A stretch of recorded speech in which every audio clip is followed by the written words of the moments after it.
I think, yeah, as we begin, most of what this call is that we have a bunch of people who were gathered about a year ago, almost exactly. I think it was like, no, actually, it was a year, it was 11 months ago. So July 30th, I think we all came together and there were 21 different tools. And we started just with kind of supporting people to work on their own tools. And then it has emerged into a really big, fun research area where everybody's working on different projects that are trying to help this like deliberative tool ecosystem really work well together. And so this call is just kind of to understand what everybody's working on and make sure everybody's communicating with each other as well, so that we're all working in context of the work that's happening. But with that little baby preamble, I will pass it over to Liz, and you can give us a little bit of place setting before we head into the reports. Okay, great. Can you see this teal colored planet?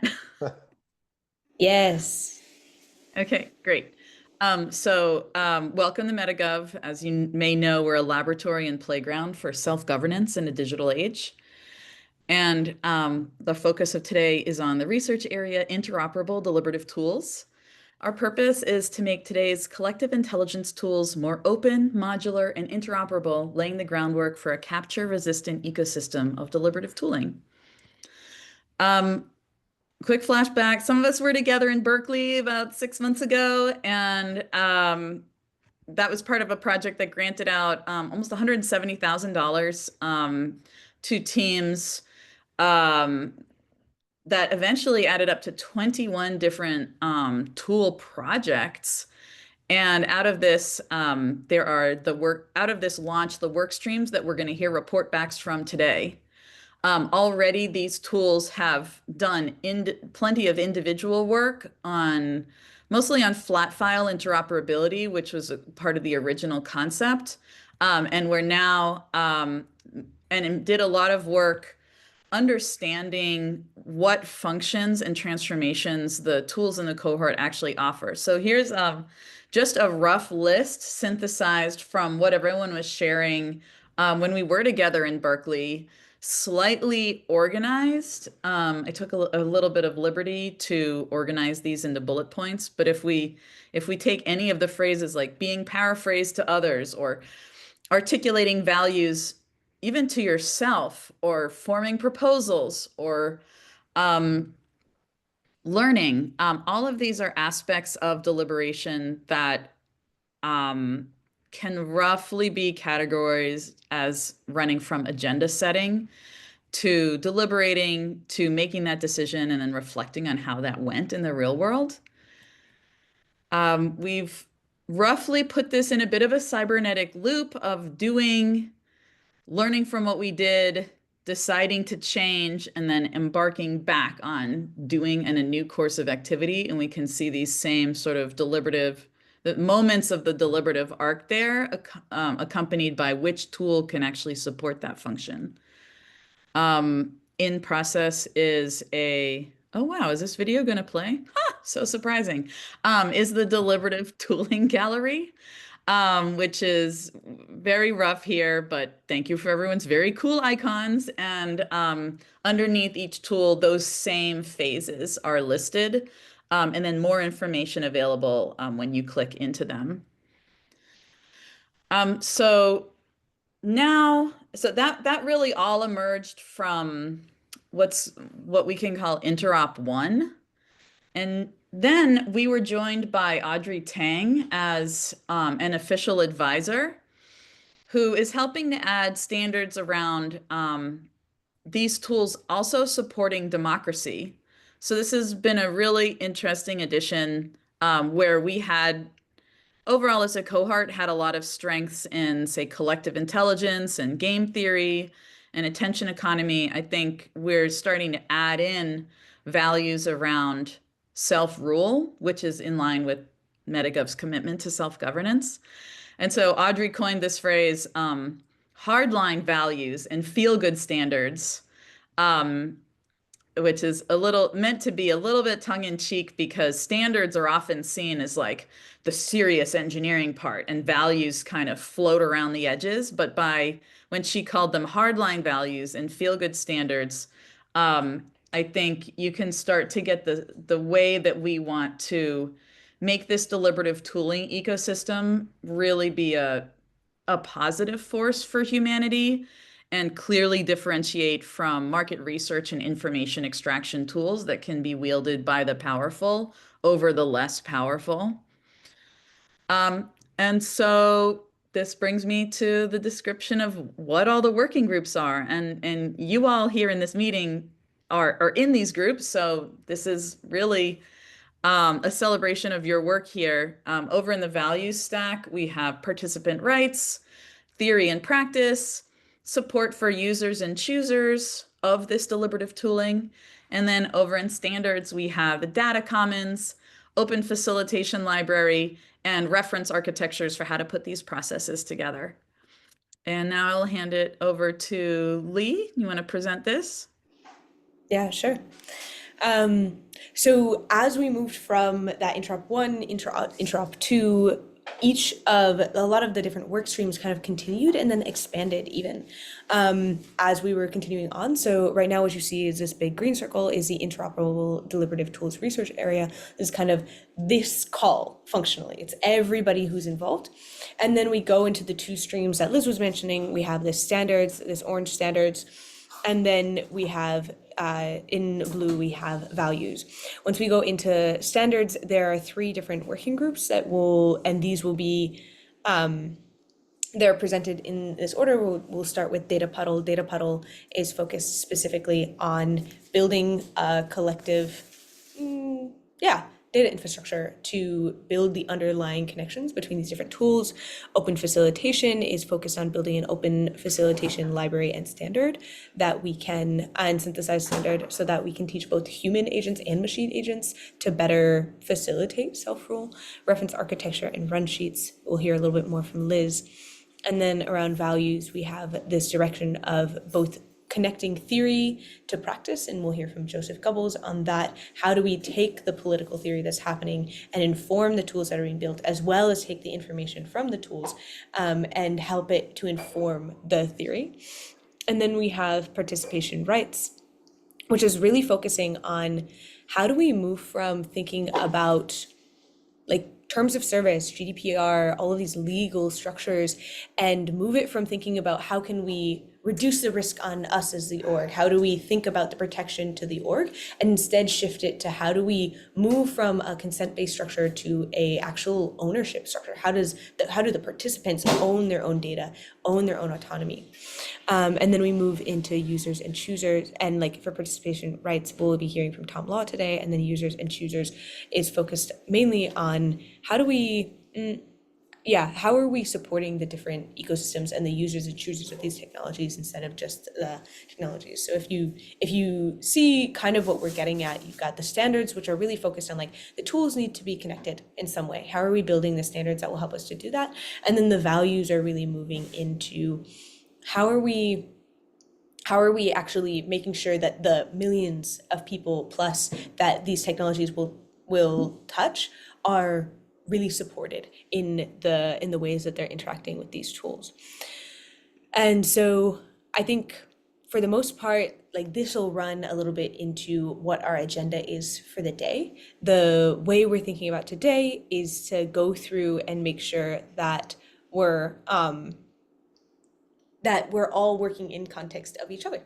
So we'll have the order of presentation, I'll throw this in a moment, is we'll go from standards, data puddle, AI facilitation, reference architecture, DRI and Polis, and then values, participation, ethics, users and choosers. With Polis, we'll be hearing from PatCon today, and theory and practice. So I'll throw that in the chat, but before we do that, it's so lovely to see all of you, and this will be a very heavy presentation situation, just because of the high degree of information sharing that needs to happen in this call. But before we do that, I'm just going to kick everybody into small breakout groups with like 2 to 3 people just to say hi. Say hi to the people. I know a lot of you know each other, so maybe it's just a quick catch up, just to yeah, make sure that we're connecting to each other, and then we'll begin our presentations, and also like clearing your throat for any of the presenters. So I'm just gonna throw together some quick breakout groups, and then we'll come back in like, yeah, maybe 5 minutes or so.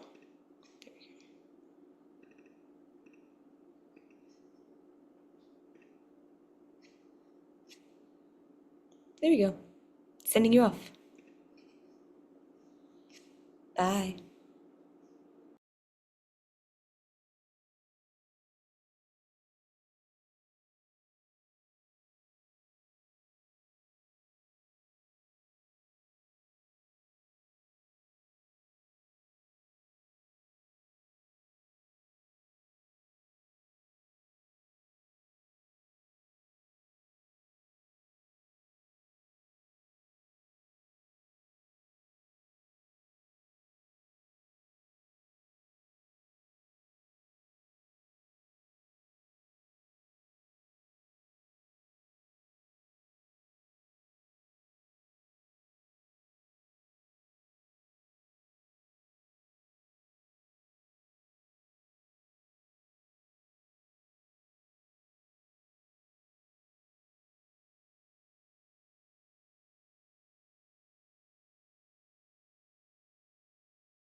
Hey, Benjamin. Hello. Just noting, we've a bunch of people are in breakouts right now. But the main point is just to say hi before we just sit here and listen to a bunch of people make presentations. So, hi, how are you? Hey, I'm good. Sorry, I'm a little late. I was like coding something up, but I'm happy to just wait and listen to what happens after this. That's fair, that's fair. How did you hear about this? Let's see. I bumped into like Metagov for when I worked at Protocol Labs like a little over a year ago. And so I've had this stuff Cool. on my calendar for a while, but I've only Okay. been trying to like add like get dip in as I find out about things. I don't think I had the IDT track stuff on my calendar until I sat in a call last week. Okay. Nice. You're a Protocol Lab folk. I Um, was until a little over a year ago. I was working on Web3 storage. It's like trying to make it easier to use IPFS, but since then I've been working on alternatives to IPFS. nice. Okay. I feel like I was hearing Web3 storage transformed into Sriracha, right? Some of the people chose to stick around under a pay cut, Okay. and they called it Sriracha with new management. And Right. anything better to do went and did better things. Fair enough. All right. Well, super great to see you here. And Yeah. hey, Moo?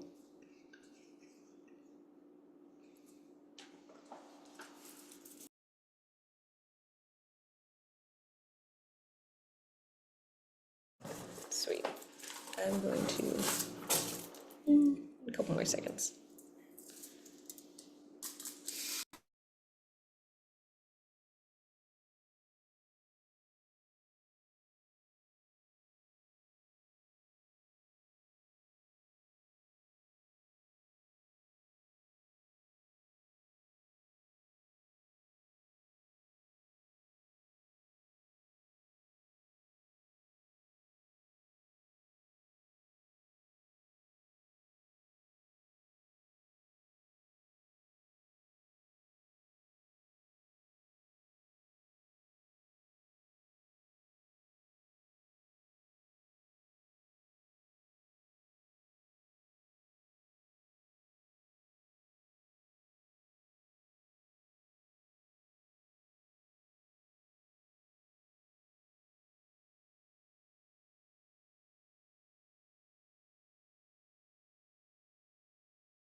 Always nice to see some smiling faces.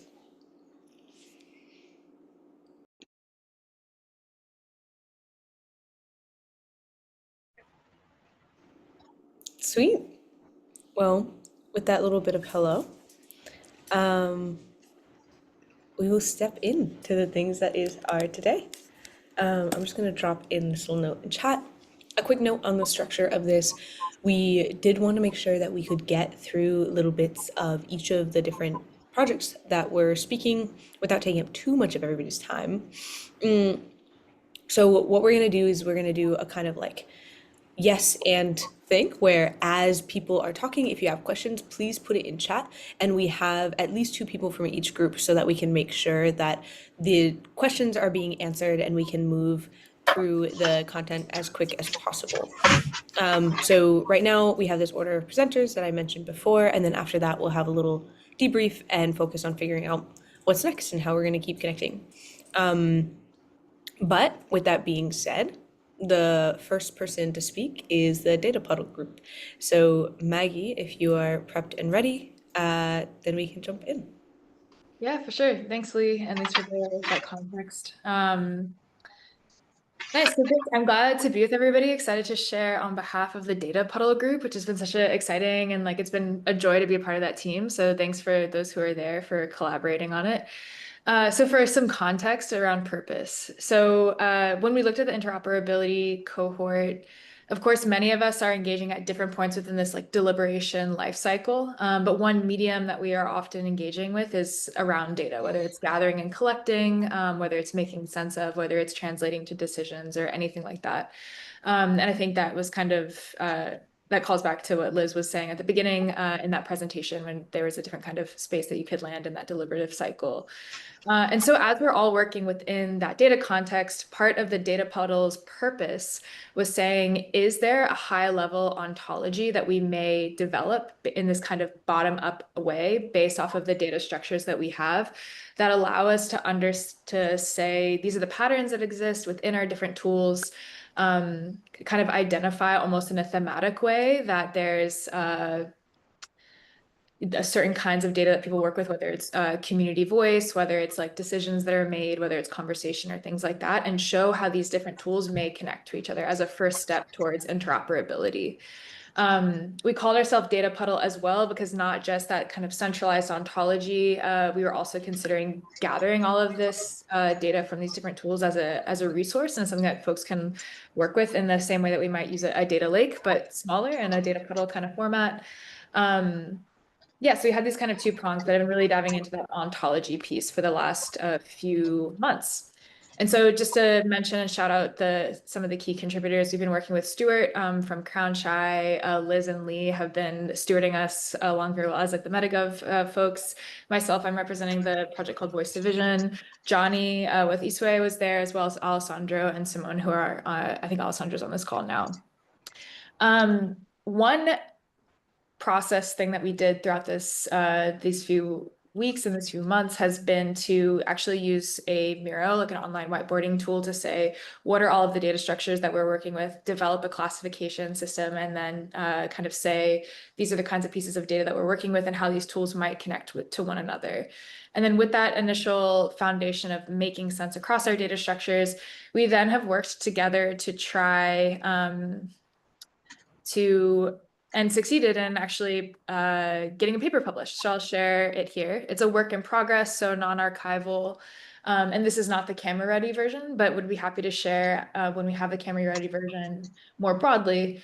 And our contribution is around towards interoperability and pursuing an ontology for data exchange between deliberative democratic platforms. And so, as I said, we developed that initial ontology structure. And then I, always like this graph and this kind of visual that Liz created that shows a sample process of how these tools may fit together if they had that ability to speak to each other through this, through interoperability and through that data structure. So for example, Harmonica that may facilitate gathering data and insight from different constituencies, to making sense of that data, to having like live discussions, to outputs and decisions and things like that. So again, this kind of eliciting, deliberating, actuating, and reflecting phase cycle that I believe now has been iterated a bit, but that's kind of the sample process. One additional component to mention is not just developing that like central ontology. We're also trying to develop the scripts and some example scripts that can translate different data structures to that central ontology and to one another. So we can make it, again, work together smoothly in a seamless way. In the last month or so, as we've gotten feedback from the conference venue that we're publishing at, we've also began thinking about alternative ways to frame this, including a data mesh model. I don't know, Lee, no pressure. If you'd want to say a bit about that, definitely invite you to, but I don't know if you're available. Yeah, I can say a little tiny moment. Data mesh is just basically saying that each group will hold and maintain their own data, and then there's a collective of each of those different groups who are holding their own data that defines the standards and the governance of that data. It's a way of moving away from ensuring that everybody has one big honeypot of centralized data, instead allowing everyone to control and maintain the standards for their own data. And then part of the benefit of being part of this collective who does have clear collective standards means that you get to be interoperable with all the different groups who are in that collective. So I think we hadn't articulated it as data mesh before, but it was always kind of going to be that way, in that Crown Shy or Metagov, none of us wanted to hold all of the data that was existing in these different tools, but instead we wanted to translate that data into what it needed to move into the next. For example, if you're going from Polis into Harmonica into Voice Division, we wanted each of those data points that were required to move into those different tools without requiring any one of them to necessarily hold all the data at one point. So that's, yeah, if it's helpful, then that's the technical bit of it. Awesome. I think that's the bit for today for Data Puddle. Thank you all for diving in, and thanks again for everybody that's collaborated on it with us. Thank you so much, Maggie. And yeah, if there's any questions in chat, feel free to keep going. And next we have AI facilitation. I will kick this one off a little bit. So AI facilitation or Open Facilitation Library I'll start with the purpose, and then I'll kick it into Artem to talk a little bit about his bit of this, and then Cecile to talk about her part of this. The mission of the Open Facilitation Library is mainly focused on building a shared library and synthesized standards that we work to train both human and machine agents to facilitate discussion towards our collective goals. The reason for bringing in AI to this conversation is that the point is to try and figure out how we can make self-rule feasible at the scale of governance, which is across everyone. And so some of the work streams that we're working on in that conversation is figuring out how to create the synthesized standard, as well as how to translate that into a machine actionable form. And part of what we're working on here is really to lean into, like, if we're building an AI tool, how is it supporting the human facilitators, and how are we creating business models that make sure that that value returns to the contributors and the facilitators. We're also thinking about understanding how we can work across many different orgs, people who are maybe facilitators, people who are technologists, people who are in larger corporations, smaller corporations, and how are we sharing what we know in order to make sure this is a really high quality project, as well as focusing on making sure that when we're building this tool, we're building it in such a way that if it is used for negative purposes, we can actually act to withdraw that power from from those people who are using this tool. So with this project, there's actually been a lot of work that is ongoing in terms of making sure it's a sustainable structure of collective action, not just building a library or not just the technical part. So there's kind of a big package here that's coming in. And then I'll move into sending this to Artem. If you want to talk about specifically the building out the machine actionability part that you have, and then I'll pass it to Cecile once you're done.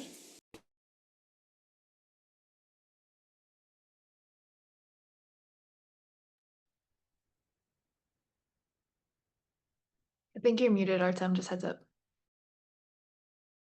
Thank you.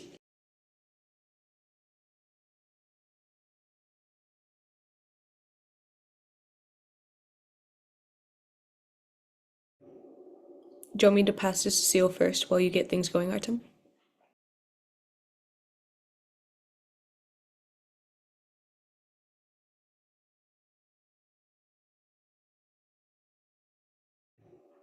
Okay, I'll take that as a nod then. Cecile, you can go first if you're comfortable. I am happy to do so. Trying to ascertain how much detail to offer here. Do have some slides, but yeah. How many minutes do I have, Lee? Probably 2 to 3. 2 to 3. Awesome. Okay, great. Well, I think I will jump around through my slides a bit, so bear with me here for a moment. And I will, let's see, I'm going to start here just by way of introducing how I got into this field, was from my own personal inquiry into these big picture questions as, you know, what's at the center of our meta crisis. And my hypothesis was it was the misuse of power. And I've been following that hypothesis for the last 13 years or so, into a real exploration of what is power and how do we use it well. Brief summary of this, one of the insights was that power flows through communication. So communication becomes a really important point of leverage for us to be able to design better power sharing of power. Part of communication really contains these 3 very large concepts, but basically we can't communicate without any of either the content, the process, or the outputs. And being able to see this enables us to construct really clear process that is cooperative in nature, collaborative, power sharing in nature. In terms of the content that we're exploring, I found this ontology really helpful. I was examining what are we talking about when we're having conversations, when we're trying to share power, when we're doing work together, what are we talking about? And I'll leave this very briefly as these 7 conversations with their definitions on the screen, but basically we're able to construct clear processes for each of these conversations because they all require something different. And that just treating them with the same process doesn't actually get us to cooperative or efficiently, to cooperate efficiently and effectively over time. So different processes, different conversations, data, also information gets sorted into these 7 because they're all different kinds of information that interrelate. So really looking for something called a synoptic integration, which is bigger than the sum of its parts. and is cross-disciplinary. And in the decade plus that I've been working on this, the metaphor that I found really helpful is that we can't get across the lake of self-rule if we just have paddles and a seat. We need the whole canoe. We need the hull, we need the ribs, we need the seat, we need the oars, we need the people. So what is that for self-rule? And that was the investigation I'm seeking, because otherwise we're just sort of splashing around in the water and not really making a whole lot of progress. To do so, synthesized this ontology for sorting the knowledge necessary to enable a comprehensive approach to self-rule. Knowledge, practices, skills, and traits. And then there's these orders of theory, which really expand this whole thing in 3 dimensions, enables us to fit a lot of information into our understanding and to synthesize it well, because that is primarily the point, is to synthesize it using this symposia process, which I've got a lot more to say about, but essentially tripartite, presenting from various bodies of work, inquiring around those bodies of work, and then moving into decide, which is a consent process and includes a deliberation module inside that decide. So we've been working on a synthesis and have a version 1.0 and are using it in various organizations, including in little bits in the AI facilitation workstream, and looking forward to synthesizing more contributions here. So yeah, curious where that will take us all.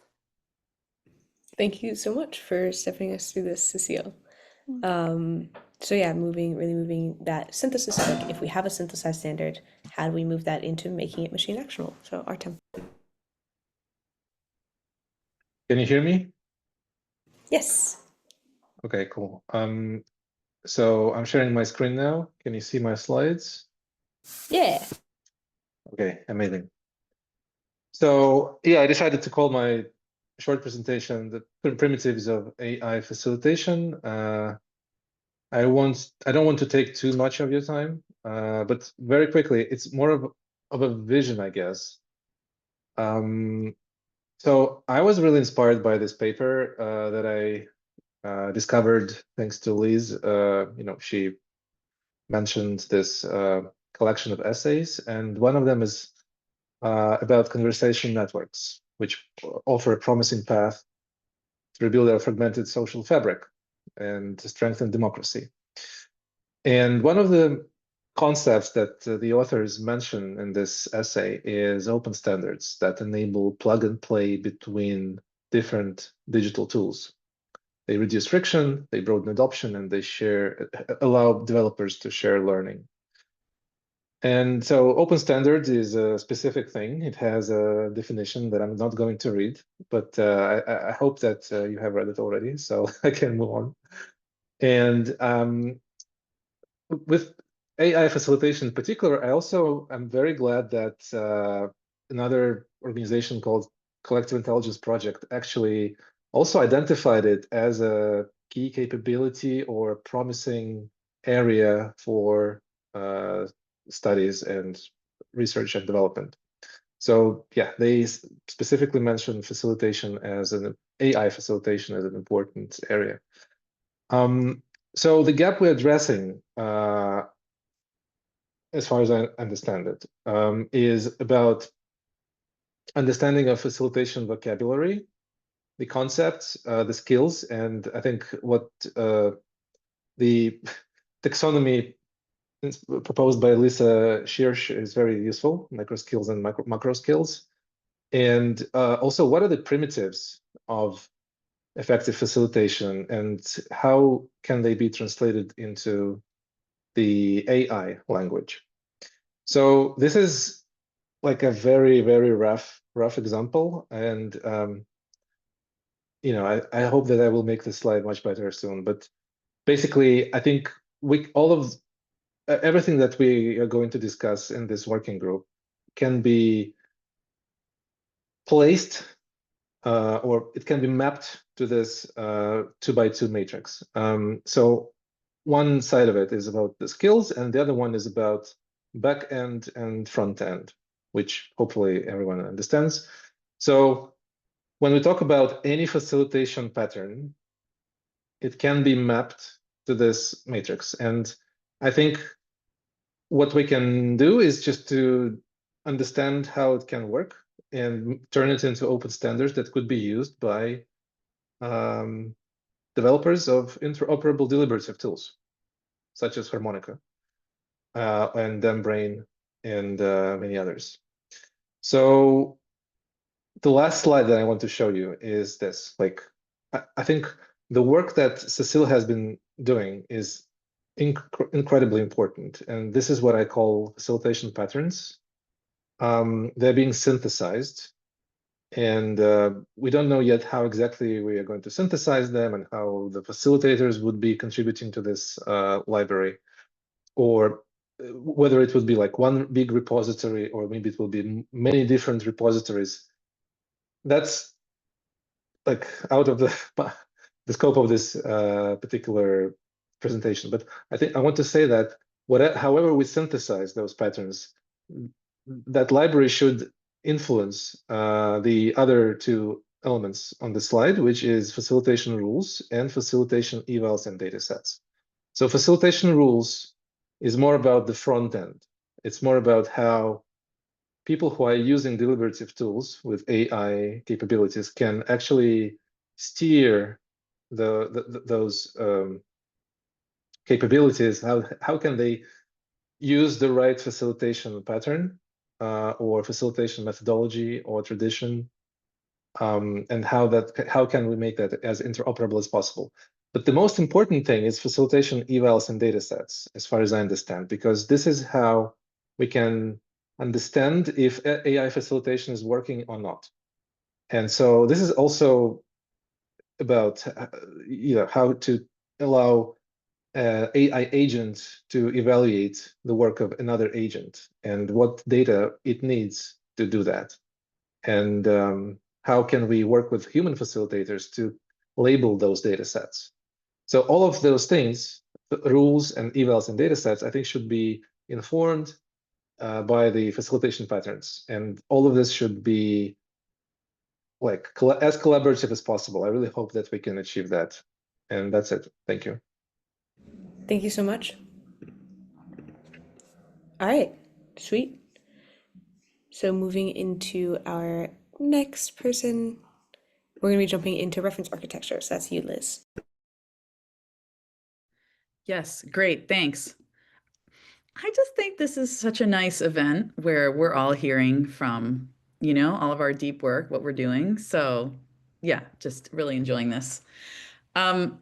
So hello, this is the reference architecture working group. I'm going to share about the specific project called Diagramming Complex Workflows that started after Audrey Tang last summer basically shared a lot of information about a recent process that she designed and implemented in a very rapid fire way, and I couldn't keep up with what she was saying. And so I started illustrating it. And now what we have here is a project that's designed to really co-author along with the process designers of some of the world's largest collective intelligence processes, a set of diagrams explaining what actually happened. So we're seeing the contributors here. I started it listening to Audrey, and then Xu Yang joined in, also from the Taiwan team. Stefan Roach and Angela Jane are from Germany's Forum Without Fakes. Hirokazu Nishio is from the Tokyo mayoral campaign, the Tokyo AI Participatory Manifesto campaign. And Johnny Stormonth Darling is from the 2021 Global Assembly process.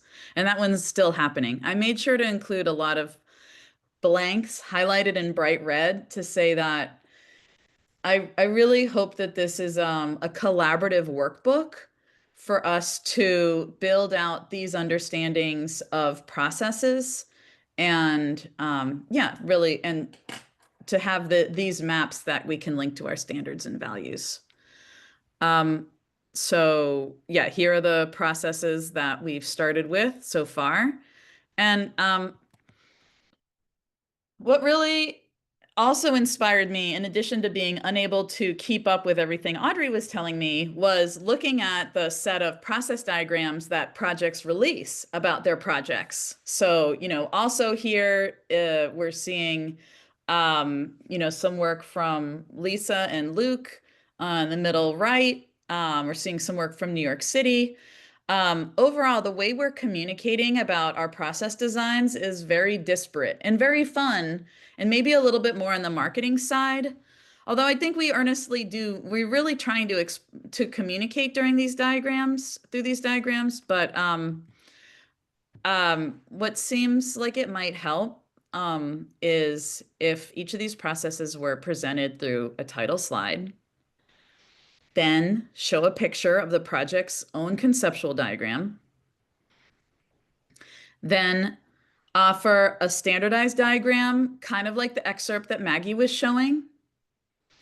And then I hope we even move to a more abstracted diagram, but that's work that's not yet, that's only has just a touch of work started on it, and that'll actually be my last slide of the presentation.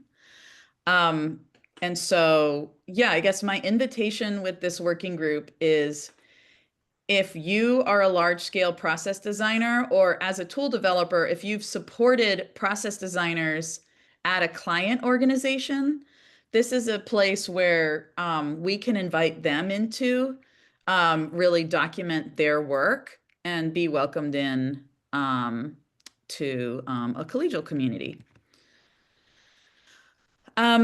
The basic template has what is the phase across the top. That would roughly match right now with some of the phases that I showed earlier that would be in the governance loop. But then in the next bar, I want to make sure to say in plain language with action verbs what's happening, and then set up a little bit of an axis where that's primarily about time. Time is running left to right. All of these processes were implemented, so we have to be able to understand them in terms of what literally happened in what order. And then on the y-axis, I have amount of people. Now, I know automatically that's going to look like more is better, but it's not meant to be that way. Although scale does matter. We're still working out how to show the value of the much, much, much smaller citizen assembly panel moments in the midst of like maybe quite large online, but perhaps less deep participation in some cases. So, and then we're going to work with the colors. We're going to do in-person, online asynchronous like Polis, and then online synchronous like Frankly or deliberative polling. This template can change, right? This is our workbook. So let's kind of get into it. Here's a slightly updated version of what you saw in the data puddle paper earlier today. And then also want to introduce that we're seeing types of technology like bridging algorithms or generative AI or outreach done by texting or video chat or just a form and then ultimately a vote. So I wanted to we needed all of these icons to present Audrey's AI alignment assembly, which happened in Taiwan last year from the Ministry of Digital Affairs. And so here's the diagram of their process. They went from mass agenda setting through sample construction, through deliberation, and ultimately some of the consensus statements were passed into law. So it involved bridging algorithms in the form of Polis, and then as a utility, Talk to the City was used then to process all the statements. Talk to the City was not used as a user interface, more as a utility in that mode, to extract topics. And then texting was used to reach out to 200,000 people in Taiwan and get a sample with a questionnaire, resulting in 1,700 possible sample persons. And then as a utility, the Sortition Foundation formed a sample out of it. And then that sample was seeded in the Stanford Deliberative Poll, organized by 300 citizens plus 150 people who were involved in AI in some way, like in the industry or in the regulation of the industry. And they were brought together in a synchronous video platform. And they've used Borda voting. And ultimately, that's what created the takeaways that went to the legislature. I'm going to move more quickly through these just so you can see what's going on here, and rather than make this a whole presentation. So the Forum Against Fakes was in Germany. Here are their conceptual diagrams. Here's the diagram that those process designers drew, sort of following the template, but we might redraw it just to have perfect graphic alignment. But here you can see that the make.org platform actually reached 200,000 participants in 2 different instances, but used for different things. So in the first one, they were reading and writing and voting on statements.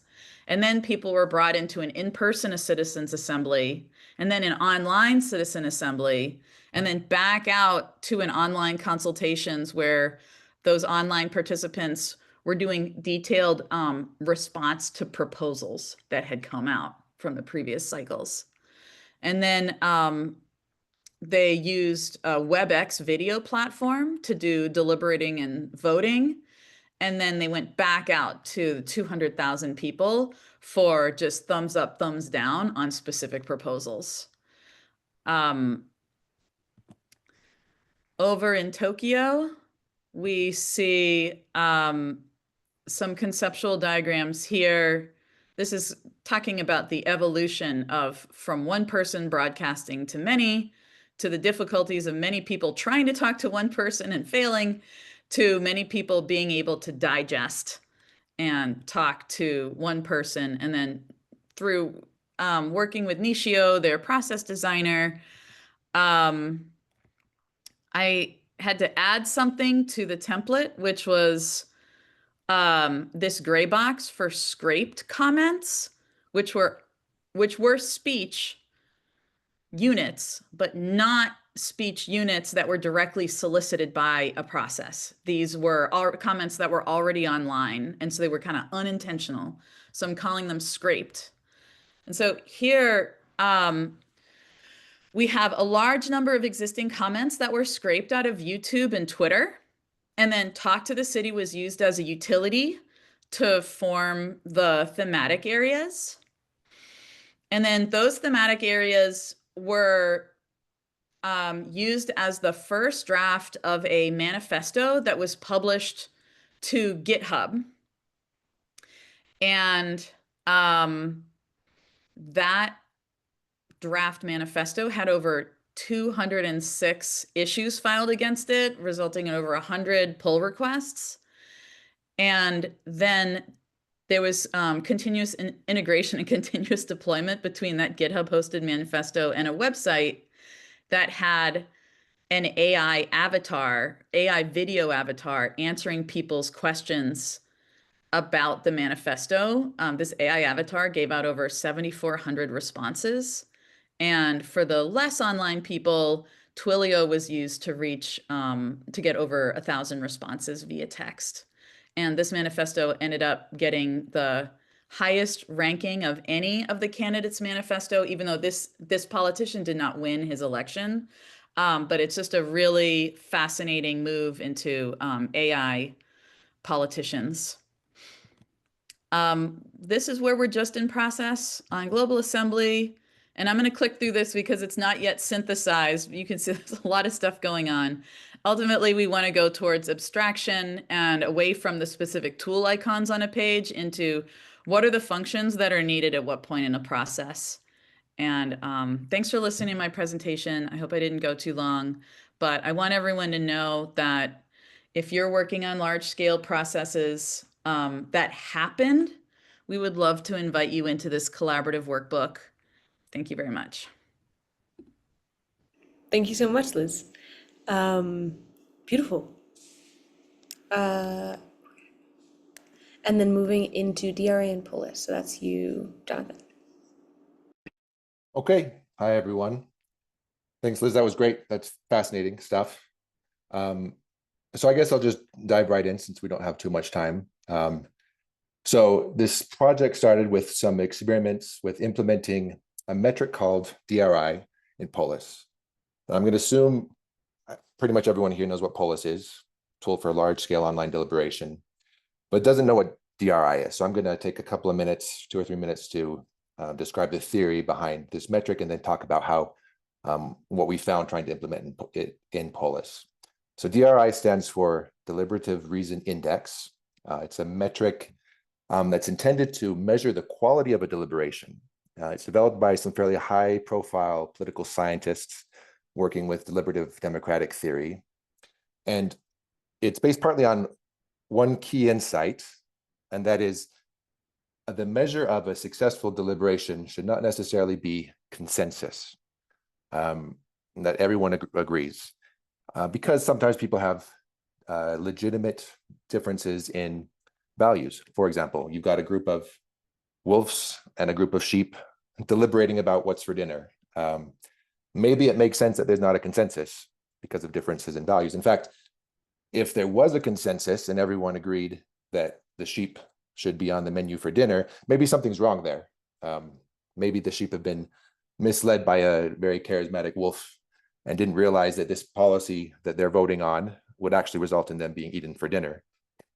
And so these academics proposed that maybe the measure of an effective deliberation is not consensus, but what they call consistency, or what might also be considered metaconsensus. And consistency would, in this case, would be that people who value the lives of sheep, which presumably include most of the sheep, as well as, say, the vegetarian wolves, the more enlightened wolves that no longer want to eat sheep, those people should probably prefer policies that don't result in the sheep being eaten for dinner. But people that don't value lives of sheep, perhaps, and do value the wolf satisfying their appetite, should perhaps vote on different policies. Now, it's obviously an extreme example, but this is an important concept in deliberative democratic theory, that there are differences in values that should lead to differences of opinion. And so DRI is an attempt to measure not consensus, but consistency. The extent to which people that share values also share policy preferences. Another example is people that share beliefs as well. So people that value the environment should support policy preferences that protect the environment. And the people that don't value the environment so much and value economic growth should perhaps support policy preferences that support economic growth. And so it's a fascinating idea. And so Joseph and I did some initial experiments with using some public Polis data and measuring DRI using this data. And of course, the first obstacle we found was that DRI is based on a survey that has 2 parts, one asking about policy preferences and one asking about the values and beliefs, or what we call considerations that inform those policy preferences. And Polis makes no such distinction. So one of the next steps would be making this distinction in Polis. And we've got some ideas about how that might be done. And then another interesting thing is I really dove deep into this metric and looking at some data from some real deliberations. I found what looked to me like some validity problems with the metric. And so I wrote up the results of my experiments, and Joseph and I contacted the authors of the paper, the authors that created this index. They responded. We had a conversation last week. The conversation went really well. They were very interested in what we were doing, very interested in seeing this implemented in Polis, and collaborating with us on modifying the metric to work in Polis, and also in collaborating on perhaps creating a modified version of the metric that addresses some of the issues that I found. So that's where we are. We're at the beginning of this collaboration, and then I would point you all to the #RyanPolis group in Slack, because you can see a lot of what's been going on there. And that's all. Thank you so much, Jonathan. And yeah, for those, the agenda has all the Slack channels if you're in the Slack. If you're not in the Slack, then we'll drop in an invite to the Slack in a moment. And next, we're starting the values section, and in the values section, we're starting off with, I've lost my little agenda. There we go, with participation ethics. But really quickly, I want to make sure I'm checking in PatCon and Joseph. Do either of you need to leave now, or Tom? Good. Cool, thank you. Then Tom, I'm you can good. begin. Yeah, I had the 90 minutes. Yeah. Oh, hey, I'm Tom Law with OKI. We're an applied ethics company, or as Liz likes to say, ethics as a service in decision-making and advisory systems. I've been participating with the participant ethics, ironically, working group for the last almost a year at this point.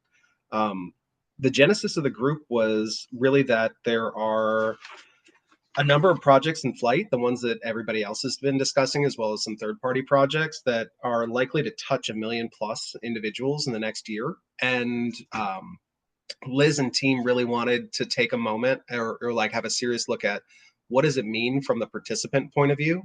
What does it mean? Like, it's not just around decision making, and it's not just around compliance and liability for researchers and participatory governance. It's around what do people need when they're chiming in.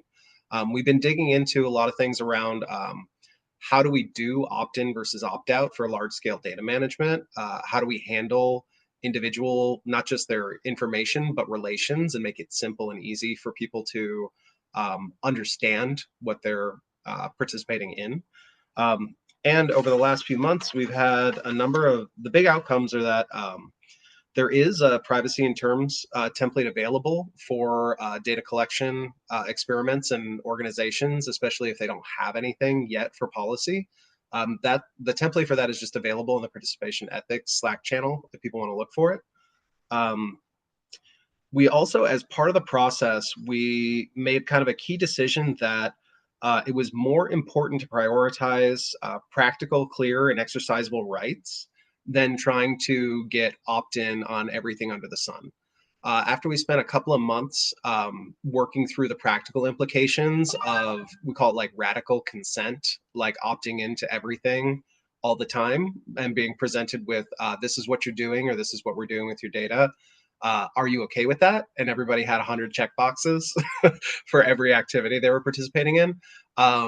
Practically, that was more of a hindrance than a benefit. Even though there's kind of this beautiful concept of everybody is fully aware of everything that's happening in their digital ecosystem, it's just overwhelming.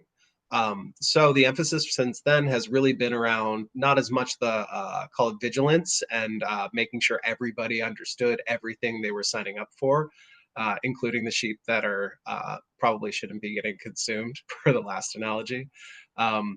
It's around how do I exercise my rights when I do care? How do I flag and understand when things are important? And that's led to some really interesting conversations around things like if we have a number of stakeholders and some of them have voted, and then we try to basically somebody decides to exercise a right to redact the information they contributed. How do we handle the outcomes of that or the implications of that, right? So it's kind of like if you have 100 people voting and then 10 of them redact that, and it changes the outcome of that vote, and now we have legislation or decision that is no longer backed or substantiated by that participation, how do we do that? So that is an ongoing thing that I'm very excited about. And I think that's the key thing at this point, is that we are looking for additional partners and especially framework thinkers and builders to build out how do we do that? How do we actually give individuals rights without being overwhelming? And very much a welcome participation in the group. That was about it for current status. We have a couple of resources available if people are interested. And I think, I mean, am I missing anything there, Lee? No, I think I can keep it it's short. good from here. Yeah. Brilliant. Thank you. Yeah. Sweet. Okay. Well, then moving from that, then I'll drop over to PatCon. It's your turn. Yeah, I'll do, I guess, a screen share. This is kind of cobbled together just from things I wasn't sure. It's a little, I don't know. It's mostly just a variant of me switching tabs, but this feels more formal to have screenshots of the tabs. Yeah, is this, maybe, you know what, I might share a subset. Just so I don't have to worry about. Sure. This one. Okay. Yeah. So, hi, I'm Pat Kahn. I think I'm like, this is like a baby project. It's a little kind of this mix of things that were kind of already happening, but kind of came into Metagov, and things that are fresh. So I guess we're maybe 8 weeks in, but like some stuff is just kind of, I'm still trying to separate what are things outside and what are things inside. So purpose, I really stuck with the script. Purpose is to the Polis calls, or Polis curious calls. Polis like name is still a little in flux. Is a peer-to-peer field building around Polis like tools, facilitation processes, the interfaces, both how things get into the math and how things get out, the insights, and then the algorithms underneath, the kind of math that we want to shield people from, but have them kind of understand the wisdom of what it sees. And what's been done, this is like a mix of things that were outside but have been brought under Metagov. There's a Polis user group Discord that's about 160 people, pretty high, a little quiet, but high signal in that like people all have run kind of some large projects internationally. Weekly calls, there's been 8, and this is the new piece. About, yeah, just 3 to 5 people each. I'm not even, I think I'm just individually, I've got a list of, I think over the last 6 or 7 years, I've just built a big spreadsheet of about 650 people who kind of have done anything ever related to Polis. And so I'm just kind of slowly sending out waves of individual Google Calendar invites. So this number feels very great to me, because yeah, I'm just experimenting with kind of a format where it's like not one call, but people who have very different interests are going to be showing up. And how do we hold that? So work that's happened, there's like a big list of Polis conversations, literally I think 400 something of like every Polis conversation I've ever known about, including like the reference, the context of where it came from, and kind of like some meta stuff. I don't know whether I like that am able to do this, but it's just like a bunch of searches over many years, and it's really helped tell stories, I guess. I don't know. Yeah, some of it I almost wish I didn't have access to, but I have it. The big list of practitioners, which I mentioned, there's contact information and kind of really kind of subtle alignments. It's also an algorithmic library that was a Agora Citizen Network, if others have heard of that kind of Horizon EU funded project. They funded kind of the extraction of the Polis algorithms and pipeline into like a secondary tool that can be a lot more experimental than the Polis platform itself.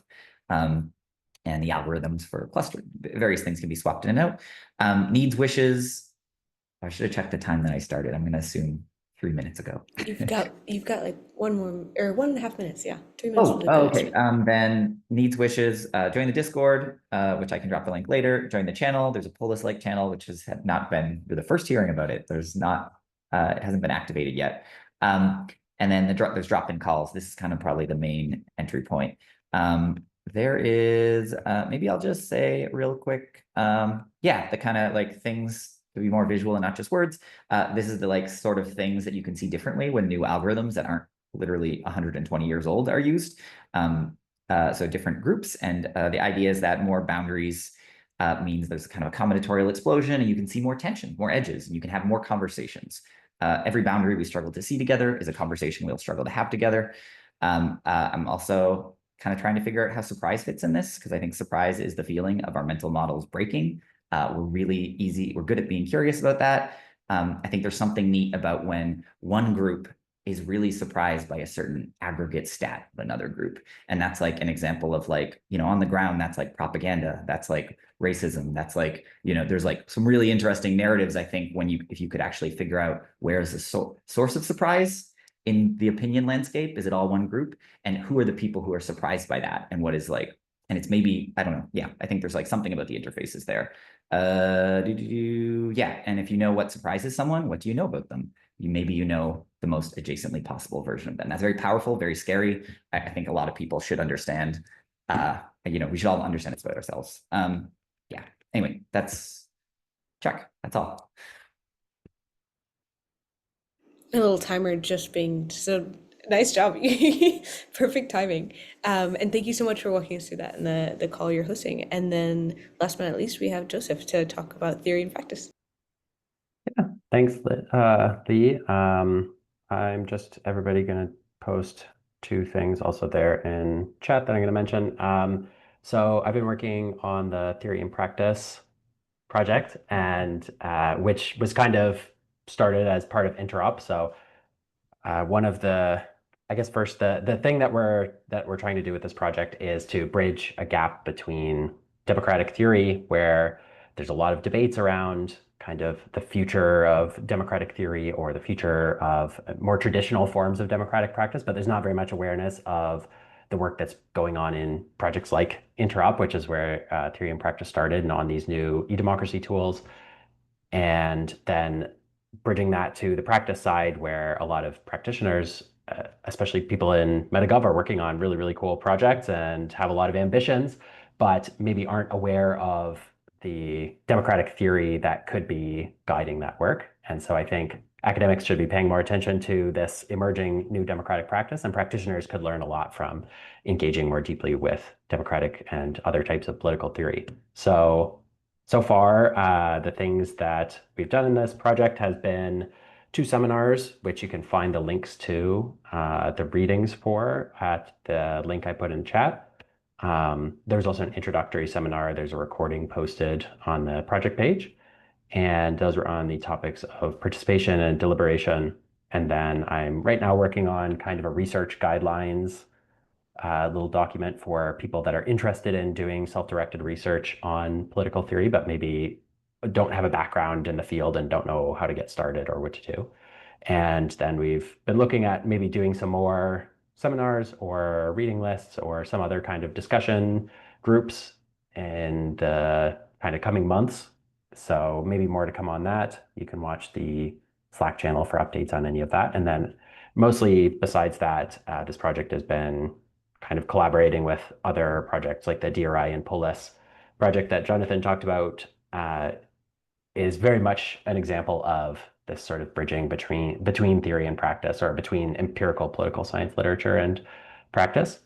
And so, and one other thing that I've been working on is interviews with practitioners in this space, and trying to understand kind of where people's minds are at, what people understand themselves to be doing, and how much awareness they have of political theory, and what this kind of project could do for them, or what academics could be doing more in these spaces. So there's also a short survey on that page that I linked if you're interested in participating in that way. And otherwise, yeah, I think that is it for me. I maybe don't have as much, since we're just sort of discussing in this group, so I don't have any fancy slides or results to show yet, but I will probably be publishing a small sort of write-up for Metagov towards the end of the summer on kind of the progress from the interviews, what we've been learning, and what to look forward to. So yeah, that is it for me. Perfect. Thank you so much. It was so good to hear all of these different themes and projects coming together in one space. I know everybody's been like working in different spaces a lot over the last little bit. I'm going to open it up really quickly for like any initial thoughts, questions, comments that want to come in, and then I've got a couple of questions to you guys.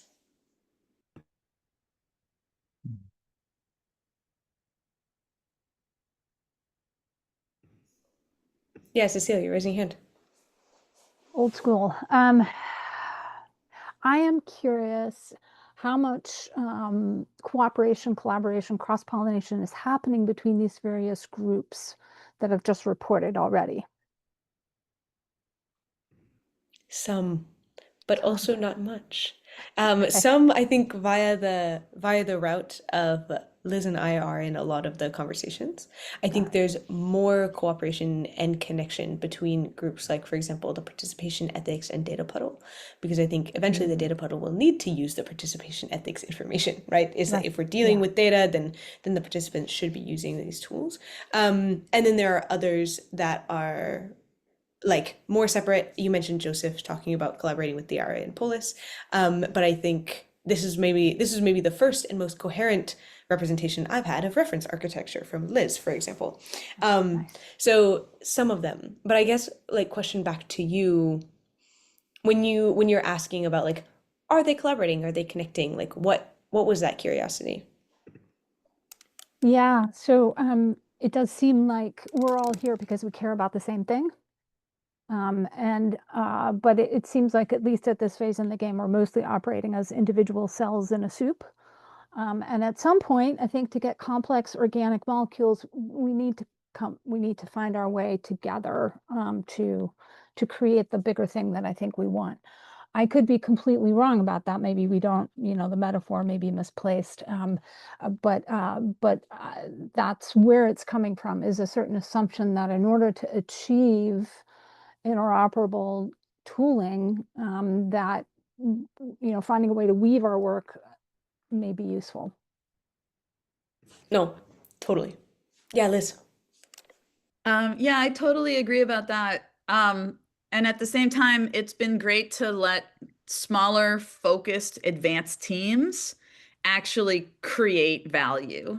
Yeah. And then now we have something to bring together, because if we all just sat down and tried to work as a big group, like we wouldn't actually be able Getting anywhere. to. Yeah. Right. So we're like a bunch of advanced like teams basically, and as we get to products that another group could pick up or that we could compare, there'll be more of that. But do definitely expect more of this parallel play.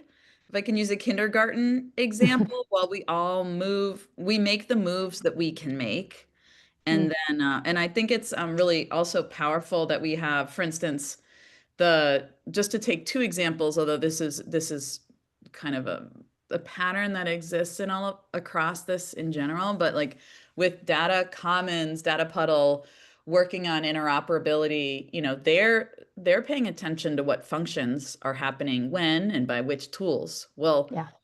Open Facilitation Library is also really focused on what functions are being replicated in the digital world based on, human wisdom around facilitation. And I'm excited to see both of them push farther ahead so they can really articulate clearly what it is that they're going to articulate, and then intersect rather than being in some like giant vague conversation.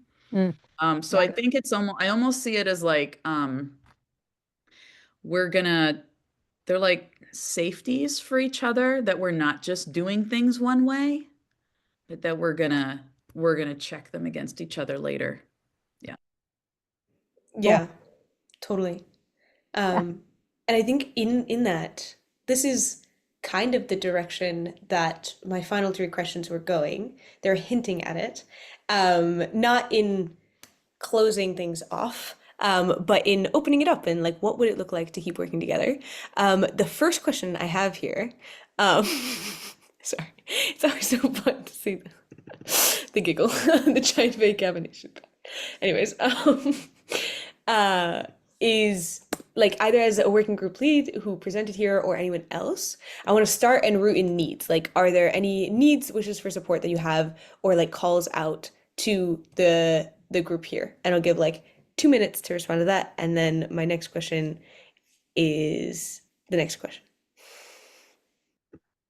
Lee, do you want that in the chat box or? Yeah, drop it in the chat box. We'll Okay, gather it there and then we'll sync on it before we leave.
All right. And so, like, rooting into those needs or wishes, the other big question I had is if we got everything we wanted, if you as a person, if we got everything you wanted to get done here, what does this ecosystem of deliberative tooling look like? So this is a bit of a sit and vision, and then we'll chat and see if we can start incubating on how we weave our ecosystem.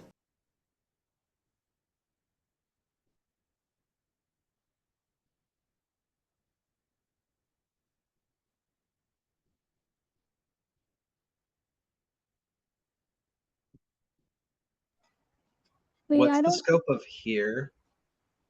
Everything? Everything. Here Oh, is like the world message. we're gonna I was go like thinking, founding like the United Stars of America, like redoing democracy, all of that, or I think I was immediately meaning the mid-level scope of the people in this call in interoperable deliberative tools. Like we're building an ecosystem that starts here, but like how would that expand and what does that look like?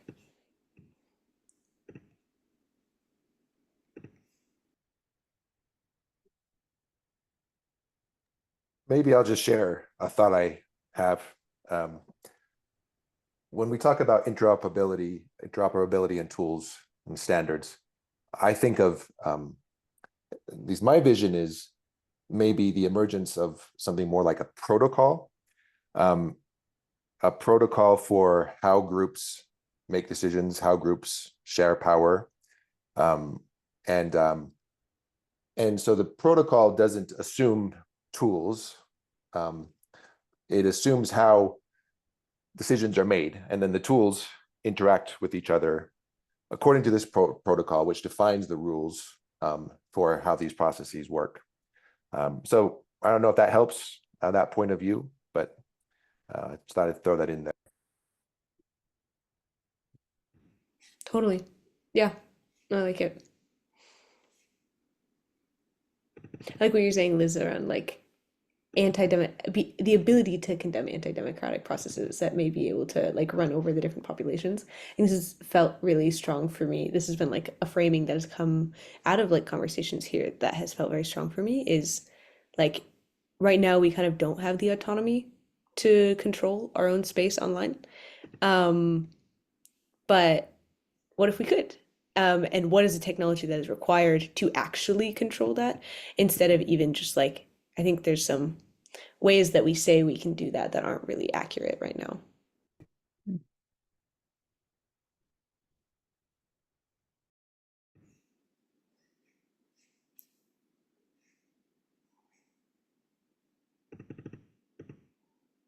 Yay, podcasts. I also liked what you were saying, Tom. It felt very scoped. A simple toolkit and a reuse framework. Nice. All right.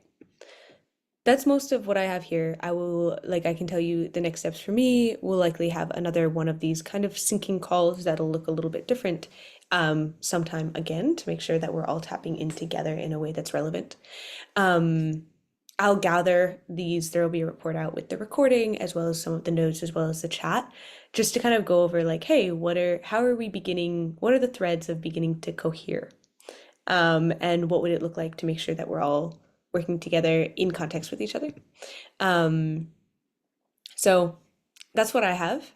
If anybody else is excited, please pop off mute and let us know before we head off.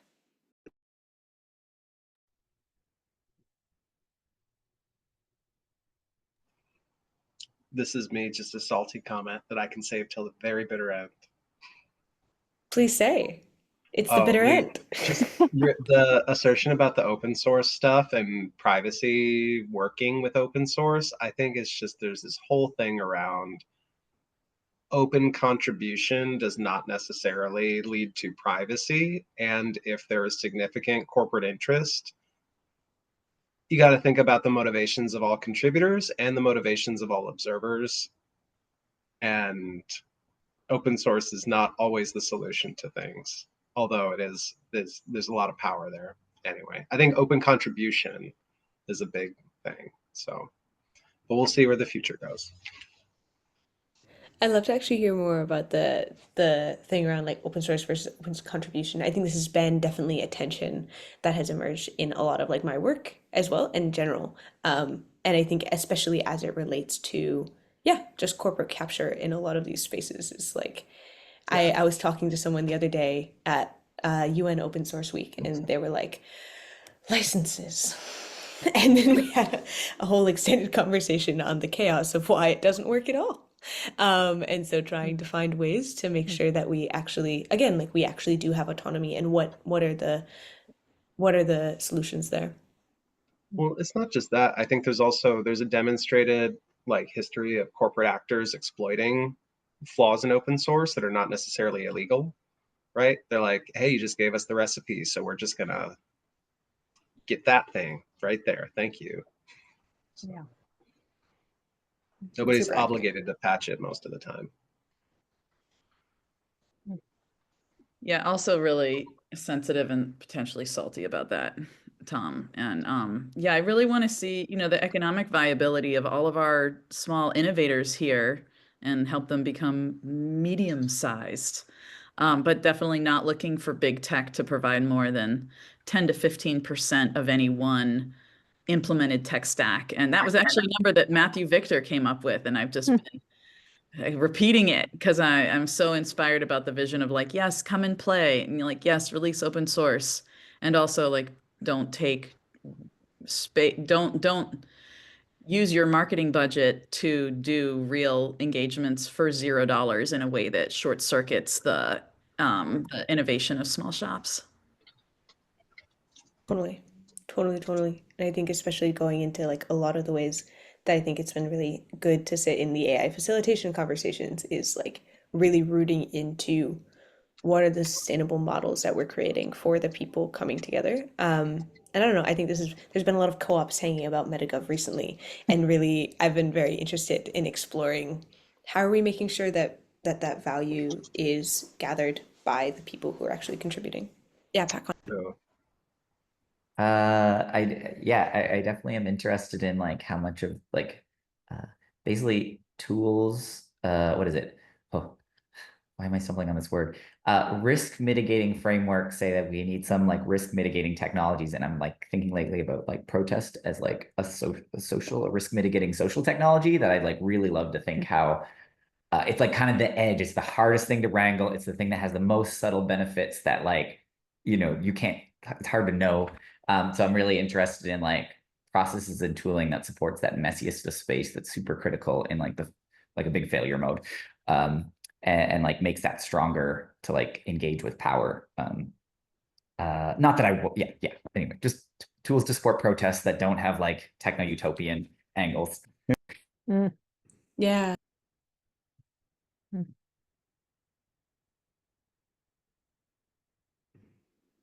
Brilliant. Well, that's a wrap. Thank you guys so much for being here. It was so lovely to see you and gather all the context from all the different projects going on. As always, we have the deliberative tools kind of hub for people to drop in to continue any of these conversations that feel helpful. And thank you, I think, PatCon, for writing some notes as we were going. That was really helpful. Well, I kind of bailed at some point, but yeah, no problem. Hopefully someone else. That's okay. Yeah, thanks for facilitating. Bye. Good to see all your Bye, faces. y'all. bye-bye. Great to see everyone. See you on Slack. Bye, Bye. everyone. Bye-bye.